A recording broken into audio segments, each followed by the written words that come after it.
नमस्ते. स्वागत आहे तुमचं रोशनीज किचनमध्ये. तर आज इथे आपण बनवणार आहोत ब्रेकफास्टसाठी अगदीच पौष्टिक पराठा. ही रेसिपी पूर्ण बघा. आणि ही रेसिपी डिमांडमध्ये होती. मला भरपूर कमेंट्स आले होते की ब्रेकफास्टसाठी रेसिपीज बनवा म्हणून. तर इथे मी मेथीचे पराठे बनवले आहे.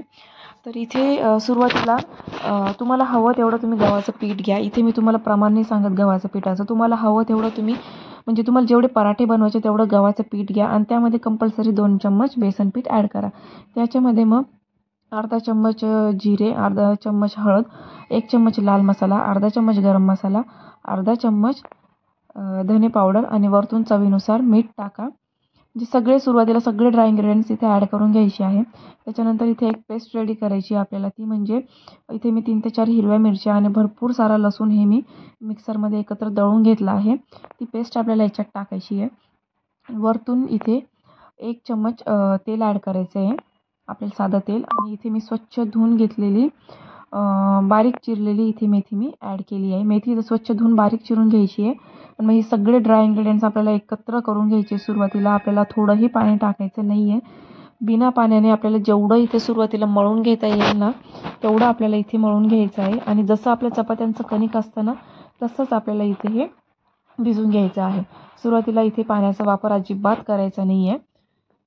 त्याच्यानंतर आपल्याला थोडं थोडं पाणी करून इथे आपल्याला एक कणिक रेडी करून घ्यायची आहे.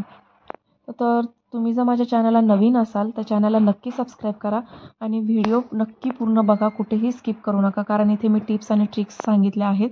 त्यामुळे ते मिस होऊ नये. त्यामुळे पूर्ण व्हिडिओ नक्की बघा. आणि ही रेसिपी आवडल्यास नक्की व्हिडिओला लाईक करा आणि कमेंट देखील करा की रेसिपी कशी वाटली.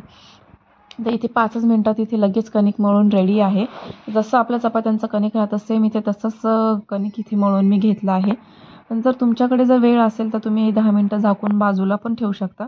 पण इथे मला लगेचच लाटायचे होते तर मी इथे लगेचच बनवायला घेतले आहे. तर फर्स्ट टिप्स आणि ट्रिक्स ती इथे मी सांगितली आहे की जेवढं आपल्याला चपाती लाटण्यासाठी जेवढा आपल्याला गोळा लागतो तेवढा इथे मी घेतला आहे. त्याला कोरडं पीठ लावून घेतलं आहे. आणि मोस्ट ऑफ दी जे विदाऊट स्टफ पराठे जे आहे ना ते मी असेच बनवते. म्हणजे पहिली टिप मी हीच सांगते का बटाट्याचा पराठा, पनीर पराठा हे जे आपण असे ना भरून करतो त्यामुळे त्याला आपण ते डायरेक्ट लाटतो. तर बऱ्याचशा लेडीज आहे ना हे मेथीचे पराठे पण जे आहेत ना ते डायरेक्ट लाटतात. ते डायरेक्ट लाटल्यामुळे ना ते जेव्हा गरम गरम राहतं तोपर्यंत मऊ लागतं, पण थोड्या वेळात ते पुन्हा असे कडक लागायला लागतं. तर हे मी व्हिडिओत दाखवते त्याप्रमाणे तुम्ही नक्की ट्राय करून बघा. तर इथे मी थोडंसं आधी गोल लाटून घेतलं आहे. त्याच्यामध्ये मी तेल लावलं आहे आणि वरतून कोरडं पीठ भुरभुरून घेतलं आहे आणि दोन्ही साईडने फोल्ड केलं आहे आणि वरतून आणि खालच्या बाजूने पण फोल्ड करून एक रेक्टँगल इथे मी तयार करून घेतला आहे. त्याच्यानंतर त्याच्या वरतून पण कोरडं पीठ लावून आता मी इथे एक स्क्वेअर शेपचा पराठा लाटून घेणार आहे. हे केल्याने काय होतं की ना बराच वेळ म्हणजे भरपूर तास आपले जे पराठे ना ते अगदी मऊ राहतात आणि पराठे फुलतात देखील. जेव्हा आपण साधे नुसते म्हणजे गोल पराठे जेव्हा लाटून घेतो ना तर ते एक तर फुलत पण नाही आणि ते असे कडक पण लागतात, म्हणजे असे मऊसर राहत नाही. आणि ज्या मी असे व्हिडिओत दाखवले ह्याप्रमाणे जर तुम्ही पराठे कराल ना तर ते छान फुलता पण. आणि ना तुम्ही जर त्याला असं काढून जर बघितलं ना तर तशी लेअर पण तयार होते. आणि ते मुलांच्या टिफिनला जर तुम्ही देत असाल तर मुलं एक ते 3-4 तासाने टिफिन खातात. ते तोपर्यंत पण फार हे छान मऊ राहतात. तर मी व्हिडिओत दाखवले त्याप्रमाणे नक्की तुम्ही ट्राय करून बघा.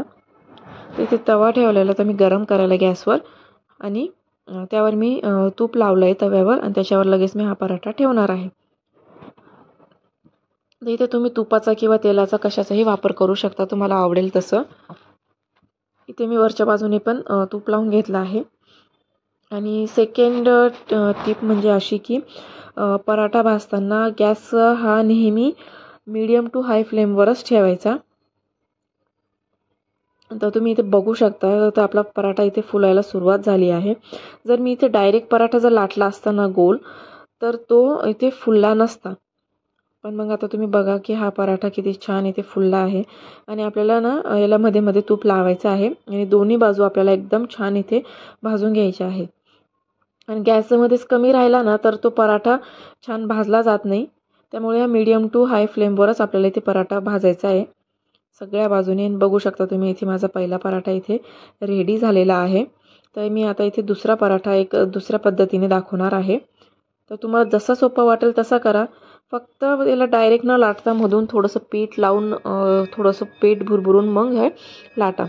तर इथे मी आपण जशी चपाती लाटतो ना, तर इथे मी हा पराठा तसाच लाटून दाखवणार आहे. तर इथे थोडासा लाटून घेतला, मध्ये तेल लावून थोडंसं पीठ भुरभुरून घेतलं आहे आणि एक याचा ट्रायंगल बनवला आहे. म्हणजे जसं आपण चपातीसाठी हे करतो तसंच. तर याच्याने पण पराठा फार छान फुलतो आणि त्याला लेअरसुद्धा येतात.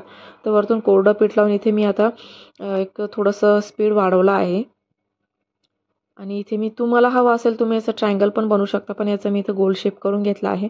तुम्हाला ज्या शेपचे पराठे आवडेल त्या शेपचे बनवा. फक्त मधून तेल आणि कोरडं पीठ भुरभुरून घ्या. तर दुसरा पण इथे लगेच माझा रेडी आहे पराठा. तर तो पण मी लगेच तव्यावर टाकला. त्याला पण मी वरतून म्हणजे पहिले साईडने तूप सोडून घेतलं आहे आणि वरतून पण तूप लावून घेणार आहे. तुपामुळे सुद्धा पराठे खूप मऊ होतात. म्हणजे हे पराठे तुम्ही 7-8 तासाने जरी खाल्ले ना, तरी ते अगदी मऊ लुसलुशीतच राहतील. आणि याच्यासोबत तुम्ही दही खाऊ शकता, सॉस खाऊ शकता, हिरवी चटणी खाऊ शकता किंवा याच्यासोबत मी एक ना शेंगदाण्याची चटणी बनवली. ॲक्च्युली मी नाही, माझ्या मिस्टरांनी बनवली ती शेंगदाण्याची चटणी. तर त्याची रेसिपीसुद्धा मी नेक्स्ट व्हिडिओमध्ये अपलोड करणार आहे. तर ती रेसिपीसुद्धा तुम्ही बघायला विसरू नका. चटणीची रेसिपी ही माझी नेक्स्ट व्हिडिओ असणार आहे, तर ती पण नक्की बघा.